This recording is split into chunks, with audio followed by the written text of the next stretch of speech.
En el distrito londinense de Islington, cerca de Highgate Hill, Inglaterra, se ubica el famoso cementerio de Highgate, un lugar de arquitecturas sobrecargadas, esculturas clásicas y una intensa atmósfera gótica. Allí reposan los restos de famosos personajes como el físico Michael Faraday y el filósofo político Karl Marx, además de muchos artistas, arquitectos y héroes militares británicos. Construido en 1839 para paliar la precariedad de los cementerios locales aledaños, Highgate fue uno de los primeros camposantos privados del lugar y se convirtió rápidamente en el sitio de descanso eterno preferencial de las altas clases sociales inglesas, aunque durante la segunda mitad del siglo XX caería en el abandono y la decadencia.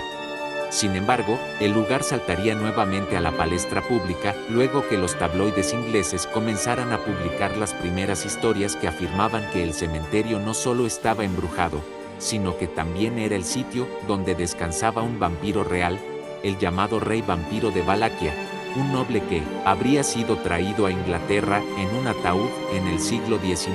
una criatura infernal que, según algunos testigos, a veces iba acompañada de 3 fantasmas. Si bien, a partir de la década del 60, los medios de comunicación británicos comenzaron a informar sobre el primer vampiro de Inglaterra en más de 100 años, los primeros reportes de índole sobrenatural en el cementerio de Highgate se remontan a 1890, cuando un anciano del lugar afirmó haber visto a una entidad sobrenatural que había matado a una mujer en Harmondsworth y a continuación había bebido su sangre. Si bien muy pocas personas le dieron crédito a su relato, en la mañana del 16 de abril de 1922, una persona fue atacada cerca del cementerio por algo que le mordió el cuello y le intentó succionar la sangre. El hombre, que fue encontrado casi exánime en la vía pública, fue llevado al hospital de Charing Cross, donde los cirujanos insistieron en que no había sido mordido, sino que había sido apuñalado con un objeto cortante fino.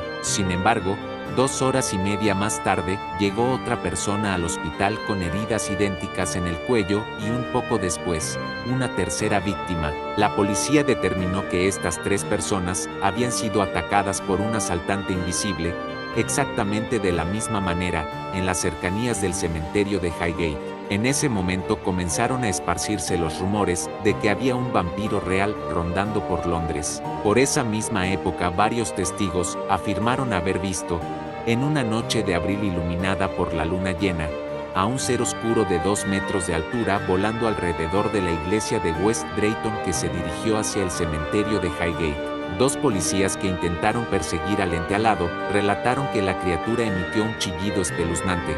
justo antes de que batiera sus alas y desapareciera entre las tumbas del camposanto. Debido al terror generalizado que se instaló entre los habitantes de la ciudad,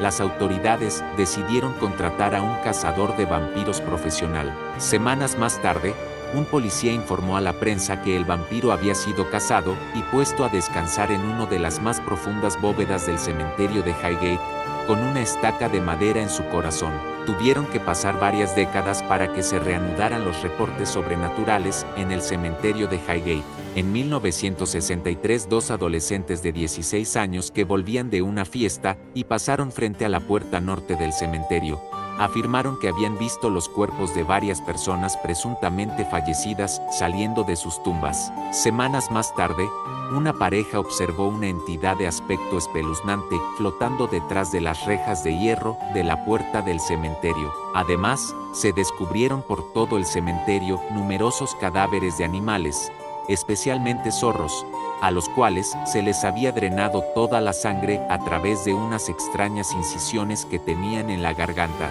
El 24 de diciembre de 1969, un joven identificado como David Farrant, durante una noche en que él y un grupo de amigos interesados en lo oculto recorrían el viejo camposanto, aseguró que observó un ser gris de gran altura merodeando por el cementerio. Farrant envió una carta al diario Hampstead and Highgate Express relatando su tétrica experiencia, lo cual desató una oleada de cartas firmadas por otros habitantes de la localidad que no solo confirmaron la existencia del supuesto vampiro, sino que también describieron a una gran variedad de fantasmas que supuestamente embrujaban el cementerio y los caminos adyacentes. Fue el caso de un supuesto fantasma de un hombre alto con sombrero de copa que solía caminar cerca de un antiguo mausoleo, una dama de blanco que solía salir de un sepulcro, un rostro que se asomaba a través de las barras de la reja principal, una figura que caminaba sobre el agua de un estanque y el sonido de lastimeras voces que parecían salir de entre las tumbas. El 27 de febrero de 1970 son Manchester, un residente de Highgate, aficionado a los fenómenos ocultos y que decía descender del poeta inglés Lord Byron, informó a la prensa que el aterrador ente sobrenatural que merodeaba por el cementerio era un rey vampiro de los no muertos. Según Manchester, se trataba de un noble medieval que había practicado la magia negra en la región rumana de Valaquia y que había sido llevado en un ataúd de Inglaterra por sus seguidores, siendo presuntamente enterrado en 1800 en el sitio que eventualmente se convertiría en el cementerio de Highgate, donde descansó hasta que un grupo de satanistas lo invocó y lo volvió a la vida. David Farrant,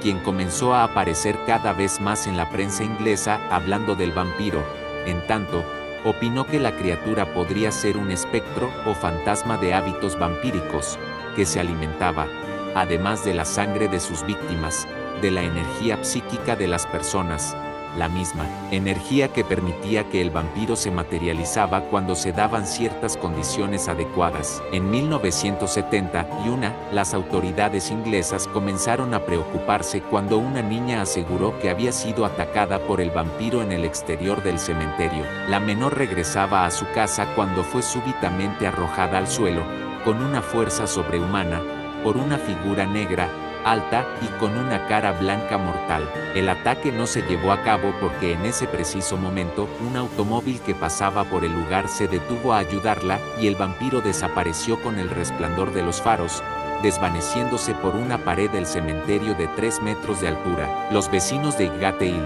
cansados de todos estos tétricos reportes, decidieron tomar el toro por las astas y organizaron el 13 de marzo de 1970 una cacería del vampiro de Highgate, que fue incluso cubierta por varios canales de televisión que transmitieron una serie de especiales en los cuales se hablaba a fondo sobre el centenario cementerio y las entidades espectrales que lo habitaban. La búsqueda del presunto chupasangre se prolongó alrededor de 3 días y una multitud de personas armadas con ajos, cruces, agua bendita y estacas, ayudados de las autoridades, buscaron sin éxito al vampiro. Por esa época, Farrant y Manchester, convertidos por los mismos medios de prensa en una suerte de Van Helsings del siglo XX, entablaron una mediática rivalidad sobre quién capturaría o asesinaría al vampiro, lo que desató otras cacerías durante ese mismo año. En el libro El vampiro de Highgate, publicado por Son Manchester años más tarde,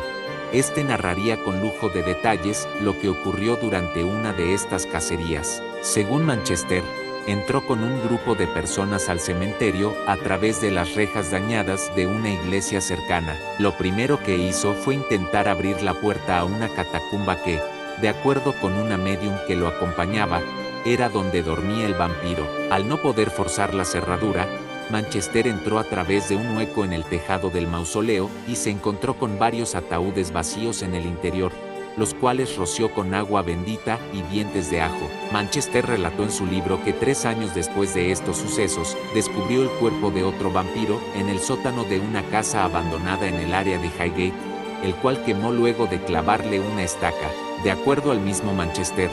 la única forma de matar a un vampiro era utilizar la denominada técnica antigua de exterminio vampírico, que consiste en clavar la estaca en el corazón de la criatura, para después cortarle la cabeza, rociar su cuerpo con agua bendita, introducir una hostia en la boca y después quemar todos los restos. En una entrevista realizada en 1985, Manchester se jactaba de haber acabado con 30 vampiros siguiendo este sangriento ritual. Curiosamente, en agosto de 1970, 3 niños que jugaban cerca de una catacumba del cementerio de Highgate encontraron los restos incinerados y decapitados de una mujer que había fallecido en 1926. La policía, tras examinar el caso, concluyó que se trataba de un ritual satánico. Poco después de eso, David Farrant fue detenido por la policía mientras intentaba entrar al cementerio de Highgate durante la noche. Llevaba consigo un crucifijo y una estaca de madera.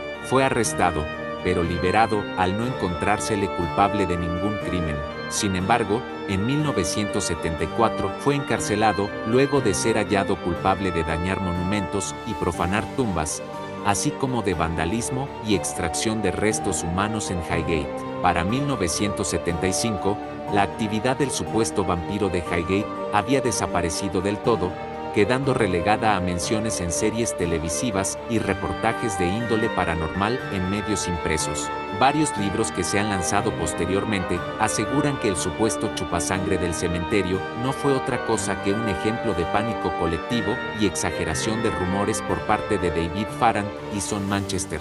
los dos supuestos cazadores de vampiros. Sin embargo, otros, por el contrario, creen que en las centenarias catacumbas y góticos mausoleos del cementerio de Highgate todavía se esconde algo terrorífico e innominado. Comenta qué otras historias quieres que sean contadas. Dale like, suscríbete y activa la campanita de notificaciones para que te enteres cuando se suba un nuevo video.